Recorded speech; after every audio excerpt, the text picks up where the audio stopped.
Hello દોસ્તો, welcome to my channel. દોસ્તો, ટેકની વાતો ચેનલમાં તમારું સ્વાગત છે. દોસ્તો, આ વિડીયોમાં આપણે વાત કરીશું ગુજરાત ગૌણ સેવા પસંદગી મંડળ દ્વારા પરીક્ષાના પરિણામોની જાહેરાત કરી દેવામાં આવી છે. દોસ્તો, જે પણ ઉમેદવારોએ વર્ગ 3ની અંદર જે પરીક્ષા આપી હતી, વિવિધ પરીક્ષાઓ જે છે વર્ગ 3ની અંદર જે સામેલ છે, એ દરેક પરીક્ષાના પરિણામ આજના રોજ એટલે કે 19 તારીખના રોજ જાહેર કરી દેવામાં આવ્યા છે. તમે વર્ગ 3ની અંદર કઈ પરીક્ષા આપી હતી એ પરીક્ષાનું પરિણામ તમે અહીંયાથી જોઈ શકશો. જે પણ તમે પરીક્ષા આપી છે, વાત કરીશું ગુજરાત ગૌણ સેવા પસંદગી મંડળ દ્વારા કયા કયા પરિણામોની અહીંયા જાહેરાત કરવામાં આવી છે. અહીંયા દરેક ઉમેદવારોએ અલગ અલગ વર્ગ 3ની જે પરીક્ષાઓ છે તે આપી હશે. તો તે અલગ અલગ વર્ગ 3ની જે પરીક્ષાઓ છે તેની અંદર તમારું કયું પરિણામ તમારે ચેક કરવાનું છે, તમારું પરિણામ અહીંયા જાહેર કરવામાં આવ્યું છે કે નહીં, એ ડિટેલ્સ તમને હું આ વિડીયોની અંદર આપીશ. એટલે જો ચેનલ પર નવા છો અને સરકારી ભરતીને લગતી દરેક અપડેટ મેળવવા માંગતા હોય તો ટેકની વાતો ચેનલને સબસ્ક્રાઇબ કરી લેજો. તો દોસ્તો, વાત કરીએ સૌપ્રથમ જે વર્ગ 3ની અંદર જે મંડળની જાહેરાત ક્રમાંક 222 જે મશીન ઓવરસિયર અને જે તારીખ 10/3/2024ના રોજ યોજાયેલી MCQ અને CBRT એટલે કોમ્પ્યુટર બેઝ રિક્વાયરમેન્ટ પરીક્ષાને અંતે પસંદગી યાદીમાં સ્થાન પામેલ તેમજ પસંદગી યાદીમાં સમાવેશ નહીં થયેલ અન્ય તમામ ઉમેદવારોની યાદી વેબસાઇટ ઉપર મૂકી દેવામાં આવી છે. ગુજરાત ગૌણ સેવા પસંદગી મંડળની જેવી તમે ગૂગલ પર વેબસાઇટ સર્ચ કરશો અને લેટેસ્ટ અપડેટના ઓપ્શન પર તમે જશો એટલે પૂરું લિસ્ટ તમને અહીંયા જોવા મળી જશે. આ પૂરું લિસ્ટની અંદર તમે બાજુમાં જશો તો તમને PDFનો એક ઓપ્શન જોવા મળશે. જે પરીક્ષાઓ તમે આપી છે, જે પણ ઉમેદવારોએ એ પરીક્ષાને લગતું તમે પરિણામ PDF ડાઉનલોડ કરીને ચેક કરી શકશો. બાદમાં બીજા નંબરની અંદર અહીંયા તમે જોઈ શકો છો વીમા નિયામક કચેરી હસ્તકની લોઅર લેવલ વર્ગ 3 સ્વર્ગની 28/10/2023 થી 31/10/2023 અને 10/12/2023ના રોજ યોજાયેલી ખાતાકીય પરીક્ષાનું પરિણામ પણ અહીંયા પ્રસિદ્ધ કરી દેવામાં આવ્યું છે.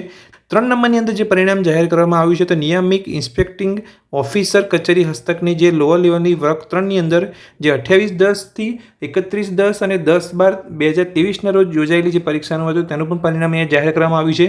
આગળ વાત કરું તો નિયામક શ્રી નાગરિક સંરક્ષણની કચેરી હસ્તકની લોઅર લેવલ વર્ગ 3ની 28/10/2023 થી 31/10/2023 અને 10/12/2023ના રોજ યોજાયેલા ખાતાકીય પરિણામનું પણ પરિણામ અહીંયા જાહેર કરી દેવામાં આવ્યું છે.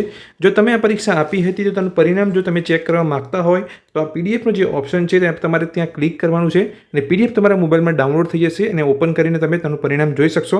એ જ રીતે તમે નીચે વાત કરું તો ચોથા નંબરની અહીંયા જે વાત કરીએ આપણે અહીંયા 5મા નંબરની અંદર નિયામક શ્રી ભાષાની કચેરી હસ્તકની લોઅર લેવલની 28/10 થી 31/10 અને 10/12/2023ના રોજ જે પરીક્ષા યોજાઈ હતી તેનું પરિણામ અહીંયા જાહેર કરવામાં આવ્યું છે. આગળ વાત કરીએ નિયામક ગ્રંથાલય કચેરીની ગ્રંથાલયની અંદર જે લેવાયેલી હતી પરીક્ષા 28/10 થી 31/10 અને 10/12/2023 તેનું પણ પરિણામ વેબસાઇટ ઉપર મૂકી દેવામાં આવ્યું છે. આગળ વાત કરીએ 7મા નંબરની અંદર તો કુટીર અને ગ્રામ ઉદ્યોગની કમિશનરની કચેરીની જે લોઅર લેવલની વર્ગ 3ની અંદર જે 28/10 થી 31/10 અને 10/12/2023ના રોજ જે યોજાઈ હતી પરીક્ષા તેનું પણ પરિણામ અહીંયા જાહેર કરી દેવામાં આવ્યું છે.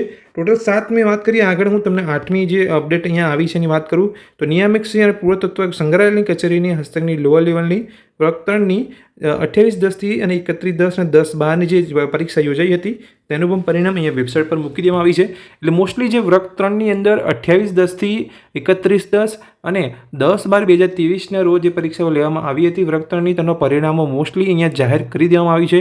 તમે જે પણ અહીંયા પરીક્ષા આપી હતી તો તમે એ પ્રમાણે અહીંયા PDFની પર ક્લિક કરીને તેનું પરિણામનું લિસ્ટ તમે ડાઉનલોડ કરી શકો છો. કેવી રીતે લિસ્ટ ડાઉનલોડ કરવાનું છે પરિણામનું, જેવું તમે PDF પર ક્લિક કરશો જેવી તમે PDF અહીંયા ડાઉનલોડ કરશો એટલે તમારું નામ, કેન્ડિડેટનું નામ, તેનું ડેઝિગ્નેશન, ઓફિસ નેમ, પેપરના કેટલા માર્ક્સ છે અને એટેમ્પ્ટ કેટલો કર્યો હતો, રિઝલ્ટ શું છે, પાસ છે કે ફેલ છે, એવું તમે PDF ડાઉનલોડ કરીને તમે તમારું પરિણામનું જે પણ તમે પરીક્ષા આપી હતી વર્ગ 3ની અંદર અને 28/10 થી 31/10 અને 10/12/2023ની રોજ જે પરીક્ષાઓ જે યોજાઈ હતી વર્ગ 3ની એ પરીક્ષામાં જો તમે પરીક્ષા આપી હતી અને તેનું પરિણામ ચેક કરવા માંગતા હોય તો તમારે આ રીતે ચેક કરવાનું છે. જેની પરિણામની જે લેટેસ્ટ જે અપડેટ છે આજના રોજ જાહેર કરવામાં આવી છે એ વિશે મેં તમને વિડીયોમાં વાત કરી અને કેવી રીતે પરિણામ ચેક કરવાનું છે એ વિશે પણ મેં તમને વાત કરી. લેજો. વિડીયો ગમ્યો હોય તો વિડીયોને લાઇક કરજો. ચેનલ પર નવા છો અને સરકારી ભરતીને લગતી દરેક અપડેટ મેળવવા માંગતા હોય તો ચેનલને સબસ્ક્રાઇબ કરી લેજો. Thank you.